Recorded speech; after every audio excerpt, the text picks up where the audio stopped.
Eu sou um pernambucano da cidade de Recife, tenho 47 anos de idade, dos quais 22 são destinados a essa nobre profissão. Para alguns pode até parecer engraçado eu falar isso que eu vou dizer agora, mas a fisioterapia não foi minha primeira opção. Eu falo que pode parecer engraçado porque eu acredito que a paixão que eu tenho pela minha profissão, ela extravasa e ela é perceptível. Mas logo que eu tomei ciência dessa possibilidade de atuação profissional, foi a ela que me apeguei, foi nela que eu depositei todas as minhas fichas, deposito até hoje, e o resto é história. É assim que eu me vejo daqui a alguns anos, cada vez mais envolvido com a docência, sem largar a assistência, envolvido com a gestão, com o empreendedorismo, na educação e na saúde, e convivendo com o profissional.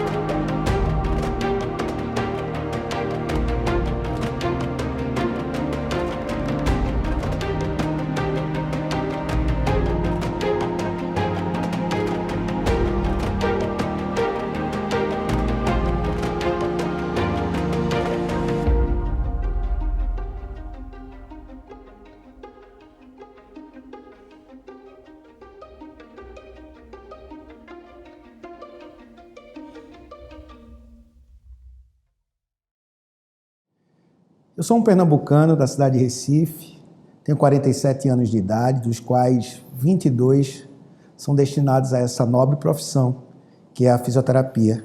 E desde o início da minha carreira profissional, que eu atuo de forma direta ou indireta nas especialidades que eu escolhi, a fisioterapia respiratória e a fisioterapia em terapia intensiva. Eu sou graduado em fisioterapia pela Universidade Federal de Pernambuco, possuo pós-graduação em fisioterapia e terapia intensiva pela Faculdade Redentor do Rio de Janeiro.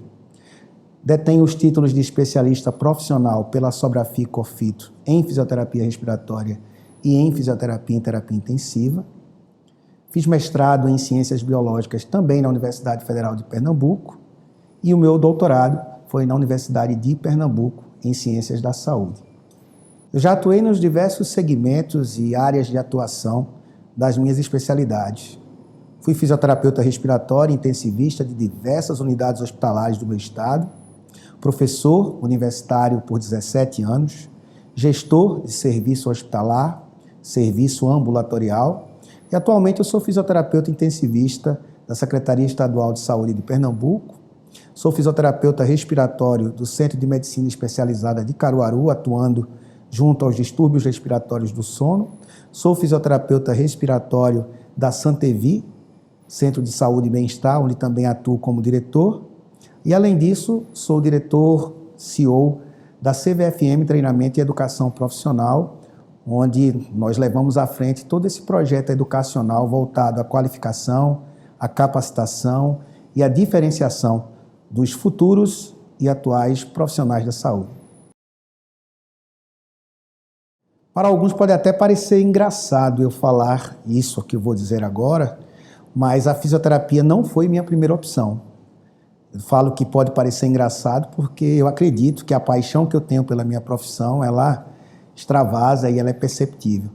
Mas de início não foi minha primeira opção. Eu tentei o curso de medicina inicialmente por 2 oportunidades e eu costumo dizer que a fisioterapia me abraçou. Na minha terceira tentativa, no meu terceiro vestibular, eu fui aprovado para o curso de fisioterapia e a partir daí essa relação de amor ela só cresce e a cada dia eu sou mais apaixonado pelo que faço.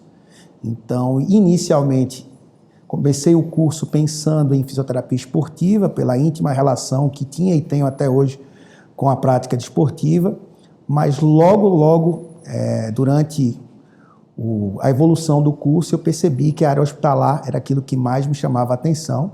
Naquele tempo, há 27 anos atrás, quando eu iniciei a graduação, ainda não havia bem consolidada a fisioterapia em terapia intensiva, nós ainda abordávamos tudo na forma de fisioterapia respiratória, mas logo que eu tomei ciência dessa possibilidade de atuação profissional. Foi a ela que me apeguei, foi nela que eu depositei todas as minhas fichas, deposito até hoje, e o resto é história. Então, experimentando tantas coisas boas quanto as coisas não tão boas dessas especialidades, é nelas que eu foco a minha atuação até hoje.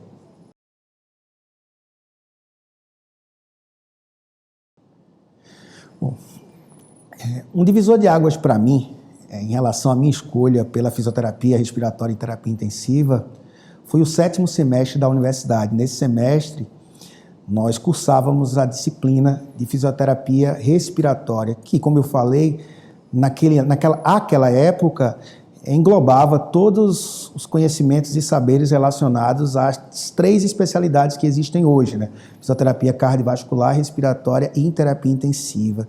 E desde o começo, ainda nas primeiras aulas, quando nós abordávamos, né, e estudávamos a fisiologia, a mecânica respiratória, como os músculos respiratórios atuavam como bomba, a partir daí discutindo os recursos fisioterapêuticos relacionados à terapia de remoção de secreção, terapia de expansão, treinamento muscular inspiratório, a leitura do livro Fisioterapia Moderna, do saudoso Carlos Alberto Caetano Azeredo, a leitura do livro de Fisiologia Pulmonar, do John West. Então isso tudo é muito marcante para mim. E logo depois a gente começa, ainda de forma incipiente, a ver ventilação mecânica não invasiva, invasiva. Lembro muito das dúvidas que eu tinha na minha cabeça, dificuldade de entender a diferença de um CPAP, de um bilevel, coisas que hoje para mim são tão assim naturais, mas naquela época era uma dificuldade imensa. Então tudo isso me motivava a querer saber um pouco mais. E essa paixão foi tão grande por essa disciplina que me motivou logo depois, no 8º semestre, a prestar o concurso para monitor da disciplina, ser aprovado e poder ficar mais um ano como monitor dentro da universidade, corroborando com a formação dos meus colegas. Isso também alicerçou ainda mais a minha vertente docente, algo que vinha desde o 3º período da universidade em outros projetos de monitoria. Então, tudo isso em conjunto me fez ter uma verdadeira imersão na temática fisioterapia respiratória e terapia intensiva, e, de fato, eu não consegui mais me desprender disso. Então, esse gosto, esse interesse por me aprofundar, por conhecer mais e mais, eu me sinto um eterno aprendiz em relação a essas áreas. Isso me motiva até hoje, me faz a cada dia querer ler mais, estudar mais e ajudar, né, os colegas que estão iniciando e aqueles que já têm experiência a fazer melhor uso do conhecimento. Afinal de contas, eu entendo que o conhecimento ele é libertador. Quando a gente começa a entender a importância do saber na nossa vida, isso faz toda a diferença, não só para a gente, mas para a sociedade de uma forma geral. Então, eu diria que foi o 7º semestre de faculdade que marcou, de fato, a minha tomada de decisão. Inclusive, costumo dizer dizia muito aos meus ex-alunos, digo hoje aos meus alunos, aos profissionais dos quais eu participo da formação, que deixe para tomar a sua decisão em relação à vida profissional um pouco mais para frente. Experiencie várias áreas, experiencie vários saberes, tenha de fato várias experiências para só a partir daí definir aquilo que você quer. É importante apaixonar-se a cada dia pela sua decisão. Estar preso a algo diariamente que não te dá prazer, que não te preenche, é torturador. Então é importante primeiro identificar-se com aquilo que você está fazendo. E foi no 7º semestre, no 8º durante a monitoria, no 9º também durante a monitoria, no 9º e no 10º durante meu projeto de iniciação científica, que culminou com o meu TCC também na área, meu trabalho de conclusão de curso de graduação na área, que me fez, definir, é isso que eu quero para a minha vida e não vou fazer algo diferente. E se eu me propus a fazer isso, que eu faça da melhor forma possível. Então, eu entendo todo e qualquer desafio como sendo algo que precisa ser vencido. Eu me desafio muito, eu não preciso que ninguém me desafie. Eu próprio coloco para mim sempre limites mais altos e vou em busca dessas metas profissionais e pessoais. E assim tem sido. Foi assim com minha trajetória na ventilação mecânica. Foi um grande desafio. Lembro muito bem ainda na monitoria, quando um Bird Mark 7 estava em funcionamento numa enfermaria e os profissionais que lá estavam tinham dificuldade com o manejo. A nossa professora à época foi chamada a tentar corrigir.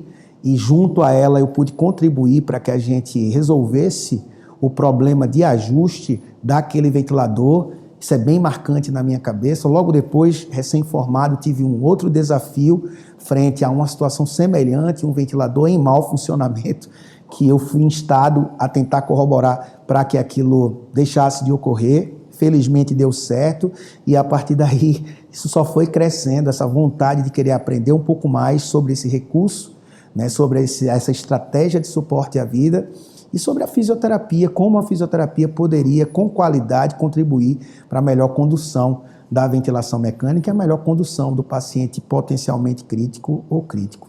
Tem sido assim até hoje.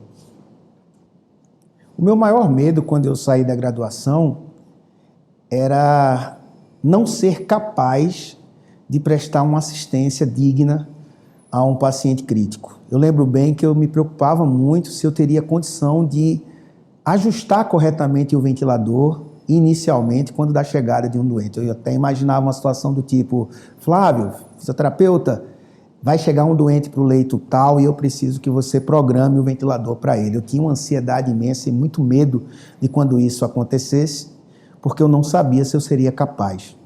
E lembro bem que o meu começo profissional foi rapidamente relacionado à terapia intensiva. Felizmente, eu tive uma empregabilidade rápida e eu precisava atender pacientes internados em diversas UTIs.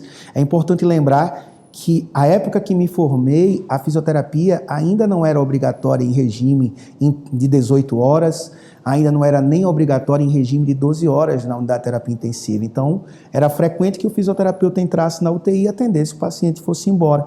E eu precisava correr a cidade de Recife, literalmente, nos finais de semana, que eram os dias em que eu trabalhava, para atender pacientes em diversas UTIs, com diversas equipes diferentes, sem continuidade de assistência, sem ter um colega mais experiente com quem conversar. E eu diria que esse foi talvez o principal desafio do meu início profissional. Então, literalmente, eu tive que aprender muita coisa sozinho. Era chegar na unidade, observar o quanto eu era limitado para algumas coisas e não me acomodar com isso. Primeiro era não ter medo de pedir ajuda, não ter receio de pedir ajuda e tampouco de dizer que não sabia fazer, mas ao mesmo tempo me responsabilizar para que no próximo atendimento meu, no próximo doente que eu fosse atender, ou no meu retorno àquela unidade, que eu pudesse fazer melhor do que eu tinha feito no dia anterior. E isso me fez evoluir gradativamente. Isso foi o primeiro grande desafio. E um segundo grande desafio da minha vida profissional foi me provar capaz para atuar pela primeira vez em um grande hospital privado da minha cidade. Então, lembro que eu era o 7º escolhido para compor uma equipe de 7 plantonistas, então eu fui literalmente a última escolha e eu estava sendo desafiado naquele momento. Então, eu precisava, de fato, comprovar de que eu era capaz. Existiam algumas objeções, inclusive, à minha indicação, e eu sabia disso, e eu precisava mostrar para todos que eu poderia fazer bem melhor do que as pessoas esperavam e que eu poderia, de fato, deixar a minha marca. E aí foi muito marcante para mim diversas situações nesse ambiente, aprendi muito nele, trabalhei com profissionais, na sua grande maioria, no início, mais experientes que eu, muitos mais capazes que eu. Isso me intimidava um pouco, mas ao mesmo tempo me motivava, porque eu sempre queria estar no nível deles. E aí nós tivemos diversas situações muito desafiadoras, né? Muita coisa nova.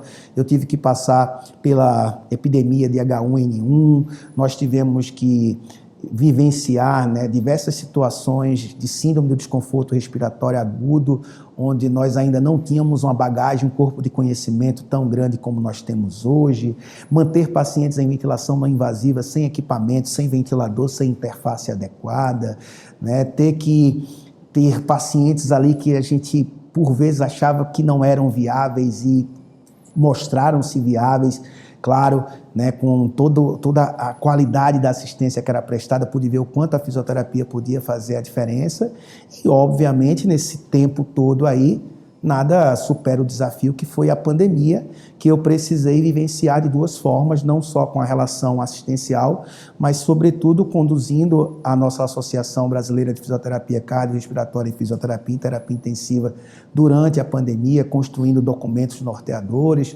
podendo contribuir com a assistência nesse país aí que tem dimensões continentais. Então, foi de fato um maior desafio. Mas antes dele, eu diria que existiram vários outros grandes desafios que foram forjando a minha identidade profissional e foram me habilitando a poder ocupar essa função de protagonismo durante esse momento aí que foram esses 2 anos e pouco de pandemia. Então, a entrada no mercado de trabalho foi extremamente desafiadora, a minha consolidação como fisioterapeuta intensivista foi extremamente desafiadora, diversos casos aí que permearam a minha vida profissional, que toda vez que era uma novidade, isso para mim era extremamente desafiador, e eu lembro muito bem de quantas e quantas noites pós-plantão eu passei estudando sobre as situações que eu estava vivenciando pela primeira vez. Quantas e quantas vezes no meu plantão eu encerrei meus atendimentos e reduzi minhas noites de sono para poder aproveitar a internet do hospital, o acesso ao Medscape do hospital, imprimir artigos para poder estudar fora do ambiente hospitalar, onde eu não tinha o acesso fácil à internet, à rede de dados. Então, tudo isso foi muito desafiador, mas ao mesmo tempo muito gratificante. E é muito reconfortante ver que tudo isso contribuiu para formar a minha personalidade profissional e também me formar enquanto homem, enquanto cidadão, entendendo plenamente qual é a minha participação nesse processo de cuidado e minha participação nesse processo de formação de profissionais. Eu não tenho nenhum receio de falar que a fisioterapia transformou a minha vida. A fisioterapia me trouxe oportunidades que eu nunca pude imaginar antes dela. E a fisioterapia revelou para mim um outro traço de personalidade, ou outros traços de personalidade que para mim são muito marcantes. O primeiro deles é que, além de cuidar de pessoas, do ponto de vista de assistência à saúde, eu gosto de cuidar das pessoas no sentido de dar para elas, fornecer para elas subsídios para que elas também consigam cuidar bem de pessoas. Eu me descobri professor e, na verdade, eu me considero muito mais um facilitador, porque eu entendo que o conhecimento ele precisa aproximar e não distanciar as pessoas. Então, eu tenho o meu conhecimento como mola propulsora para que eu possa me aproximar das pessoas e fazer com que elas alcancem resultados até superiores ao meu. Por muito tempo, eu dizia que eu era fisioterapeuta e estava professor. Hoje, eu não tenho o menor receio de dizer que eu sou fisioterapeuta e sou professor, porque eu amo fazer essas duas coisas. Mas eu não sou um professor de formação. Eu decidi repassar conhecimentos relacionados à minha área e, para isso, eu tive que primeiro me consolidar como um profissional de referência. Então, a minha prova social, ela vem desse meu histórico de participação no mercado de trabalho como fisioterapeuta. E isso foi construindo a personalidade do Flávio professor. Um cara que entende que as pessoas não precisam necessariamente passar pelas mesmas dificuldades de aprendizado que eu tive e nem tampouco pelas mesmas dificuldades de acesso à informação que eu tive.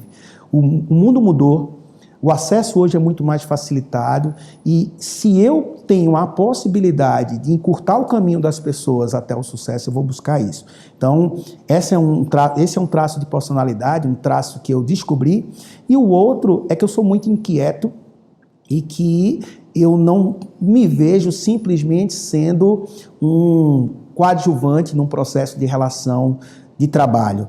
Então, claro, tenho meus vínculos empregatícios, tive vários, hoje ainda tenho, mas eu me percebi um cara empreendedor, um cara que gosta de ter um olhar à frente, um cara que gosta de planejar, mas não simplesmente planejar, é planejar e implementar algo, sempre projetando um resultado final, reavaliando o resultado obtido na busca por um resultado cada vez melhor. E assim veio esse meu interesse por ter um serviço de fisioterapia, ter um serviço de saúde, o meu interesse por ter um serviço de educação, onde eu possa, nesses dois ambientes, entregar o máximo possível de qualidade naquilo que a gente faz. Então, é assim na clínica, é assim no consultório, é assim também na docência, né, com a CVFM, com todos os nossos projetos online e presenciais. O projeto presencial ele já existe mesmo há muito, muito tempo. A gente ministra cursos muito antes até de nos tornarmos professor universitário. Então, isso por si só já demonstra o quanto a gente tem interesse por esse segmento. E o digital simplesmente fez com que nós capilarizássemos essa possibilidade e pudéssemos, né, pulverizar e levar a vários lugares, inclusive a países diferentes, a nossa formação, o nosso método, o nosso pensamento lógico, o nosso raciocínio lógico em relação à formação em fisioterapia. Então, é um processo. Eu me descobri dessa forma ao longo do tempo. Claro, muitas e muitas pessoas são fundamentais nesse processo de amadurecimento, servindo de exemplos positivos e negativos. Várias situações me fizeram tomar decisões assertivas muitas vezes, outras vezes também não tão certas, mas também eu as assumo por completo e tenho certeza que elas contribuem para forjar a minha personalidade, e assim as coisas vêm acontecendo, e eu não me vejo parando no tempo. Eu tenho uma expectativa, eu tenho planos para daqui a 5 anos, eu tenho planos para daqui a 10 anos, eu quero me consolidar como um grande formador, acho que ainda tem um grande caminho aí a ser percorrido. Eu quero consolidar o papel da CVFM como uma empresa que é capaz de transformar o ensino à distância e o ensino presencial em fisioterapia. Eu pretendo trazer várias outras possibilidades de acesso à informação de qualidade aos colegas e aos futuros colegas. E assim, eu pretendo continuar contribuindo para o crescimento da minha profissão. Eu não acredito simplesmente que nós tenhamos que o nosso sucesso será garantido simplesmente pela nossa qualificação individual. Isso, é claro, é fundamental, é obrigatório, é necessário.